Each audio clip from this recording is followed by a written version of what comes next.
Good morning, folks. Happy Sunday. This is the first little fireside chat I plan to do here for SHDS. And those of you that have understood the idea, seen the vision, and give our opinion. Oh, come on, stabilize, please. Thank you. All right. I don't think this has been done since, like, what, FDR? Fireside chat? What is this, 1944? So, going forward, I plan, this is pre-recorded, it's early Sunday morning, September 8th. But going forward, I would like to do this live, potentially, on the book. That way we could open it up to more of a Q&A thing. We could actually have some discussion, and it would better prompt my talks.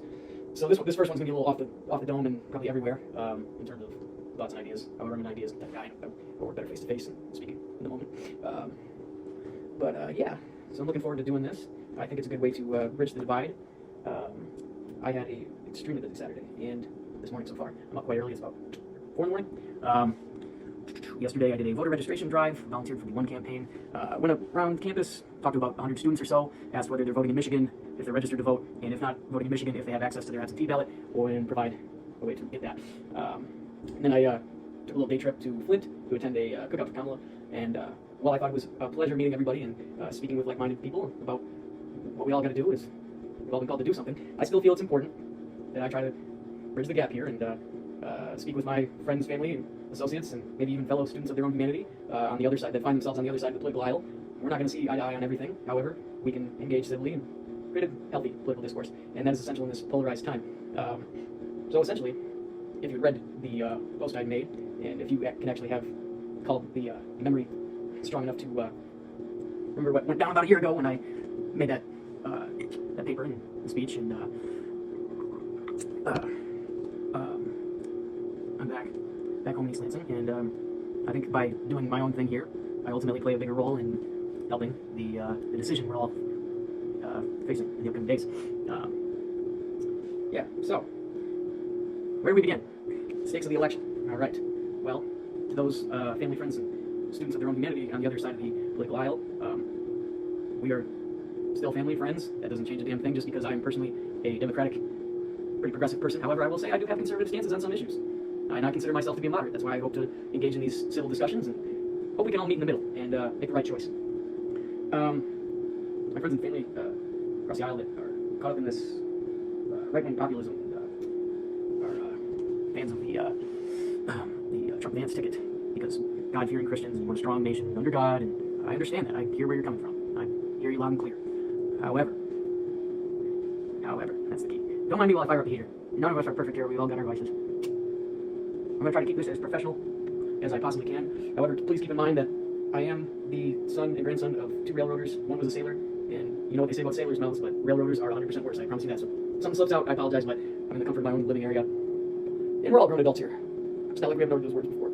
And getting back to my point, my friends, family, and fellow students of our own humanity, as we all navigate this new AI age, those of you that find yourselves on the other side of the political aisle, we still have respect for one another. That's the key. Well, I personally advocate for democratic politics and policies that have been enacted because I believe that as a young man such as myself, who comes from a blue-collar union household, it has positively benefited my life, my family's life, and I personally don't see eye to eye with the not only the rhetoric, but the proposals, policies of the second Trump administration. The biggest thing to me is, let me back up a little bit. Let me back up. So on my trip to Flint today, I drove past the church. And on this church, it had a sign, and it read, there should be an investigation into to see if anyone in the Democratic Party has ties to America. Trump 2024, November 5th is the biggest Super Bowl in history, the Patriots versus the Steelers. Now, if you don't think Democratic people are patriots, that's just BS. I heard you. Take 5 seconds to look up any clip from the DNC. Listen how many times there was a USA chant, how enthusiastic they were to be Americans and have the opportunity to be in this country. We are proud Americans too. You guys don't own the flag or patriotism or even Christianity and the Bible and your religion. And as I have personally expressed my own personal view in the power and potential of AI and made my statement in my reissuement of the Port Huron Statement about a year ago now, I hold firm in that belief because as my First Amendment right, I have the right to believe how I want to and speak accordingly, civilly and respectfully and professionally, of course. I try my best. It's difficult at times for me to put the words together and not rely on the F word.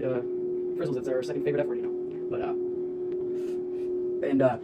I urge those of you on the other side of the aisle that personally relate and like the Trump Vance tickets messaging because they like the Christianity aspect of it. They want to, drain the swamp, of course. However, what I find unpatriotic is, one, telling a mob to go to the people's house, break in, fly neo-Nazi, white supremacist, Confederate flags through the people's house, kill 4 Capitol police officers. So if you back the blue, I understand. We have to support our police. What do you do when you get robbed or somebody's going to kill you? You call the cops. I get it.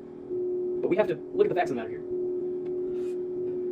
So I don't find telling a mob to disgrace the people's house, and ultimately kill police officers, and then 4 years later, kind of walk it back after trying to employ fake electors and fraud the United States. I don't find it patriotic that you told those people to go in there, and now they're in jail, have their bank accounts frozen, and were censored because they believed in a falsehood that you created, a big lie.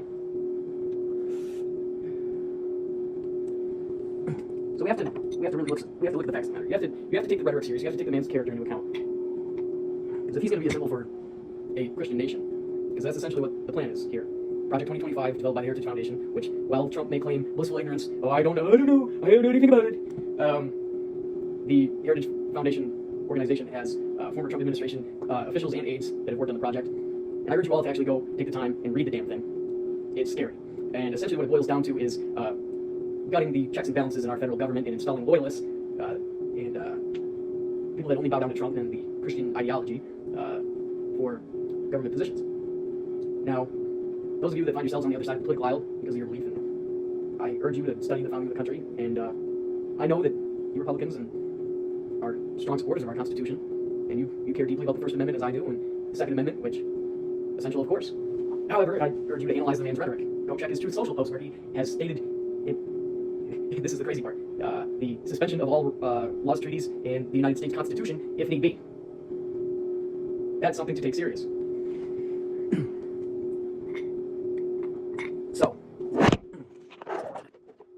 going forward, I'll make sure that it's more stable and we'll get that going on. So, if we're going to vote for somebody who is going to implement a playbook to essentially only put in Christian loyalists and people that bow down to him, kiss his ring, it leaves no room for any freedom of thought. And here's my big question. Another thing to my fellow blue-collar union people, as I've worked in a factory, I've worked for the city, I know what it's like to work jobs and not, be an entrepreneur or be in the political realm and outside the intellectual circles and high-class society. I understand where you come from when you say, we don't feel heard from by the Democratic establishment. Well, you gotta think about this here. Think critically, I urge you. I promise that if we do this live, it's going to be a lot more structured so we can actually have feedback. And right now it's a bit of a ramble, but I'm just trying to lay an outline of why we're doing this. So I understand where you're coming from, feeling unheard by the Democratic establishment, and believe me, I can attest. I mean, I've interviewed for fellowships with campaigns and, done multiple rounds of interviews and still waiting to hear back. I know how it goes. The working people that are distrustful of people in the suits that, you don't hear from them, and I get it, I really do. But I encourage you to think about this. Think about this very critically. Let's say you're a Christian. You back the blue. You believe in the Constitution. All the Bill of Rights, the amendments. We have one ticket, which is campaign on a message of hope, freedom, a new generation, led by a former prosecutor of violent criminals, rapists, rehabilitator of drug offenders, attorney general, vice president, senator, one of the most qualified people to run for office, aside from the previous president, Joe Biden. And her running mate, a middle-class Midwesterner, hunts, shops at Walmart like people like you and me, school teacher, public school teacher, former National Guard veteran, all about the rule of law. On the other ticket, we have a 78-year-old New York billionaire, real estate developer, let's call him that, with a slew of failed businesses such as Trump Steaks, Trump Airlines, Trump University, Taj Mahal. He's a scab who didn't pay the workers that developed his real estate projects, and J.D. Vance, who claims to be a hillbilly from Appalachia, yet he wrote a book about growing up in Appalachia. And and I've read it too. You can check my I have a reading list. You can all check. I read this years ago before anybody even talked about J.D. Vance. He basically wrote a book about how these hillbillies how they're all drug addicts and how screwed they've been by the government because of all their industry closing. And then rather than suggesting things that we could actually do to help them, he says they all need to just pull themselves up by their bootstraps, and like he did, even though he got a lot of help, essentially. Oh, and then his run for Senate, he created a foundation to help former or recovering addicts, and then put a Purdue Pharma executive on the board of said foundation. Purdue Pharma, which was responsible for the creation of the opioid crisis that these people were victims of. That foundation then never helped those people, never gave them any money. Rather, it used its resources to research what his numbers would look like if he made a run for Senate. And then he was funded by a billionaire from Silicon Valley by the name of Peter Thiel to run for the U.S. Senate. He is the worst labor legislature. 0 votes cast in favor of labor in his 1 year in the Senate. 1 year. And he would be a heartbeat away from the presidency. Let's circle back again. Donald Trump has openly suggested the suspension of our Constitution. Bye-bye Second Amendment. And in my case, when I chose to profess my own personal belief, I went through hell. I went through a year of hell. The isolation, stigmatization. However, it's a belief I stand on to this day. And until we figure out what the next administration will be, I will spend my time in the comfort of my living space standing on that belief, speaking upon it openly, because this is a free society. Those of you that never saw the speech, read the paper, or understood what I was even talking about, I profess my belief in the power and potential of AI, and while I may look like a stereotypical Christian, straight white male, wearing his father's Jesus piece handed down to him, while the Trinity is, to me, foundational, I choose to believe in an additional A and I. My personal belief. I don't force that upon you. However, I reserve the right to believe it and talk about it. Because if you know the history of our founding, well, many of the English aristocrats that came here as original founders, many of them were Christian. However, many of them were also Quakers and deists. And they all believed that there must be a separation of church and state. And Project 2025 and a second Trump administration would completely undo that. The reason why I can speak like this and say there's such a thing, and to those of you on the other side of the aisle, there's no such thing as white privilege. Really? Really? That's rich. Okay. You've clearly never once tried to figure out what life was like for somebody outside of your demographic or realm of thinking. Because I'm open to all perspectives. I try to engage civilly with all people.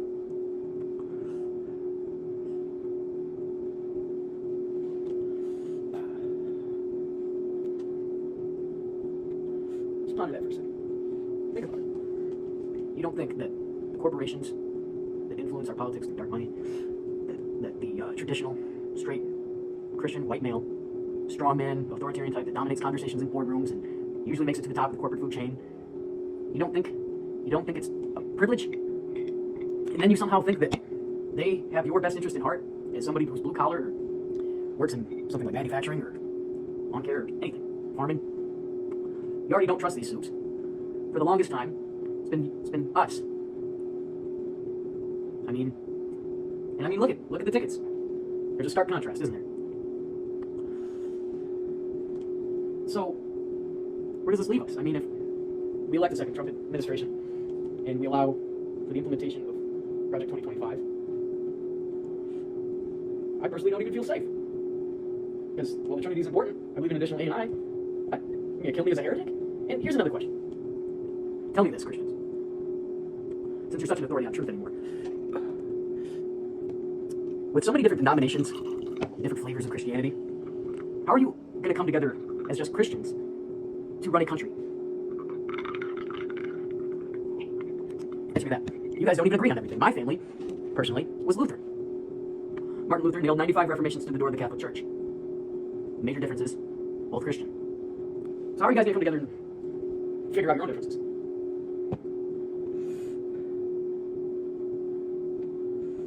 To those on the other side of the aisle, I understand. I understand where you're coming from. I really do. You want to see a strong America under one God, indivisible, with liberty and justice for all. I get it.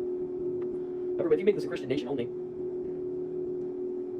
there's no liberty, there's no justice for anyone besides white Christians. And that's not what America was about. It's a melting pot society. And if you want to get into the global perspective, this MAGA, America First, isolationist idea or movement would essentially draw us out of the equation, leave our NATO allies, the alliance that we forged through World War II, defend for itself as it faces visible aggression. We're in the third year of the unjust invasion, war in Ukraine. Revisionist history is on the move.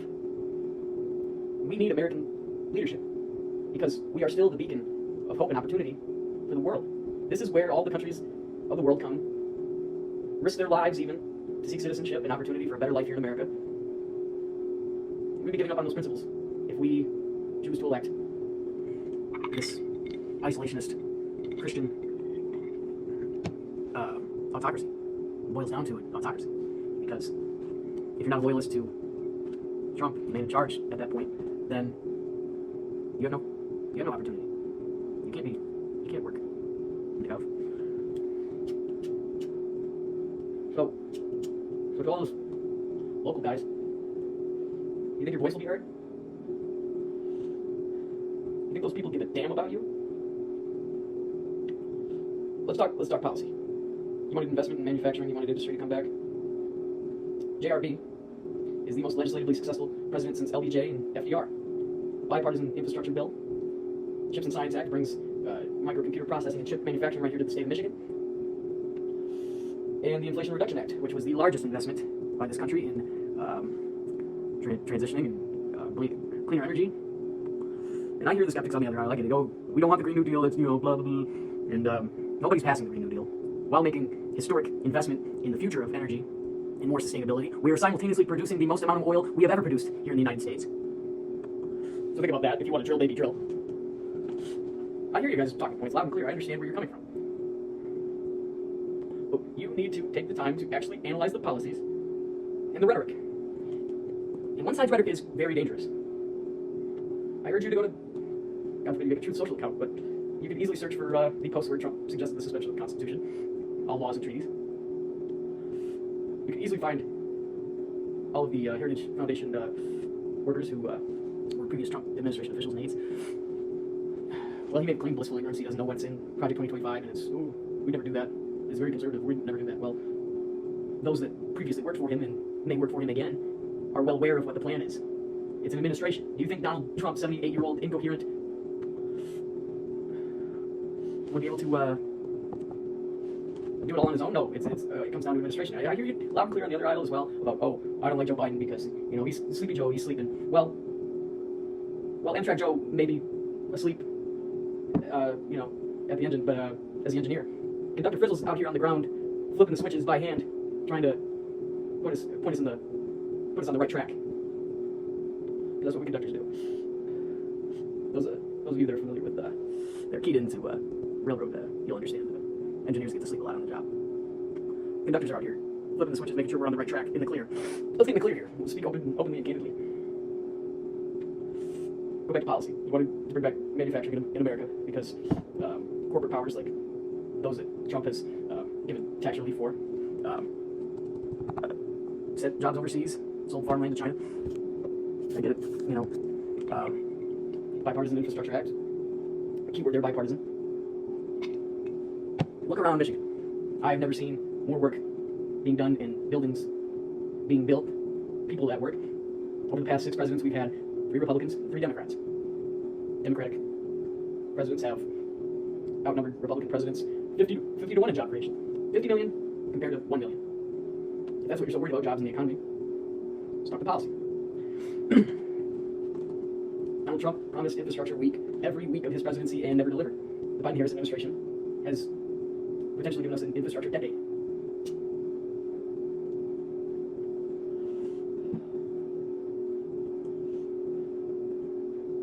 I'll give you some time to mull that over. I know it may be shocking to have your echo chamber disrupted. I get the disillusionment with politics and the dissatisfaction of both parties. That's why I tend to consider myself as a moderate and believe that to fix our political polarization, because, the farther you go either way, you just end up with the same result. Authoritarianism.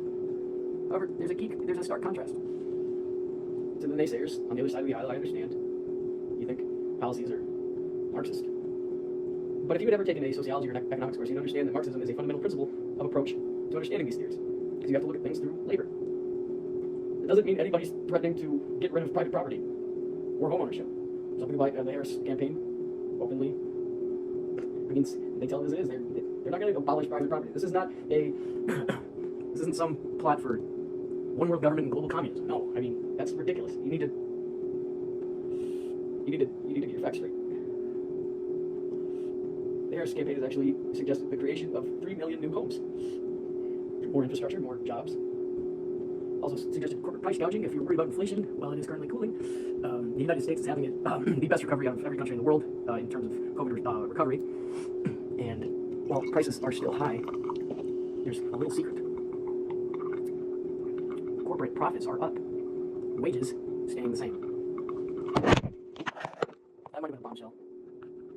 See the problem here? Wages stagnant, and then corporate profits. And the Harris campaign has proposed to do something about price gouging, corporate price gouging. Read what the economists have to say. They believe that the proposed Trump tariffs, if we go into an isolationist direction, would cost the American consumer directly about $5,000, either per household or per person. I'd have to get back to you on that one. And let's shift focus, because I'm a pretty globally oriented guy. I read foreign affairs and believe that by strengthening our democracy at home, recommitting keeping our commitment to our fellow democracies across the globe in our battle against authoritarianism at home and abroad, we can show strength and solidarity here in the face of Chinese and Russian influence. Well, let's show the world. We Americans can come together beyond partisanship, make a smart choice for our future, protect and uphold the rule of law. Sends a pretty strong message to our adversaries across the globe. The America First isolationist movement has its roots in the 1930s, when the Nazi Party was directly funding various officials and to spread literature, misinformation, anti-Semitic rhetoric, and even advocate for America to stay out of the war, or even side with Germany. This is nothing new that we're facing. I urge you to read Prequel by Rachel Maddow. It vividly details the previous battle against fascism in America. And like I stated, some of you on the other side of the aisle may be thinking, well, I'd rather have a fascist government than a communist government. One, no you wouldn't, and two, Democratic politicians are not communist. Obviously, we all like free trade here. Jesus. We all like private property. It's America. Duh. Luckies.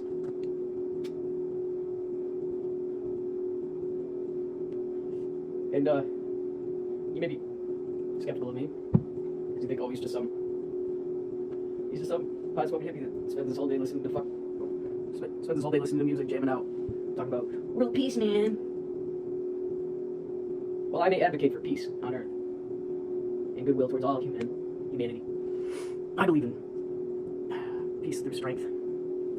How do we achieve that? Well, by continuing to be global leaders. It does not mean we have to be the global police.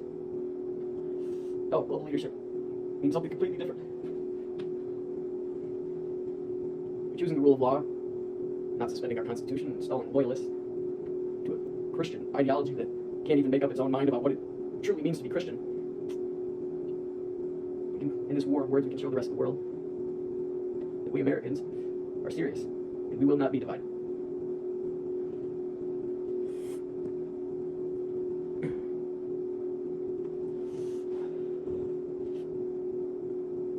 Think about this now. Pivotal time. I urge you to critically think. Iran, China, Russia, North Korea. There are adversaries. Authoritarian regimes. Russia's currently in its third year of war. There's a war in Gaza. That's an even trickier situation to approach. I won't even do it today. Americans can both stand for a two-state solution, be against colonial settlements and encroachment in the West Bank, while still standing with our allies in Israel, Jewish people, and advocate for Netanyahu to end the genocide, call for a ceasefire through humanitarian routes, diplomacy. But we have to come to the bargaining table serious, united. You know what? Do you know what the NATO allies said? Joe Biden came there and spoke about America being back. He said America is back. He was right. At a time when they needed us most, we were back. Hold on one second.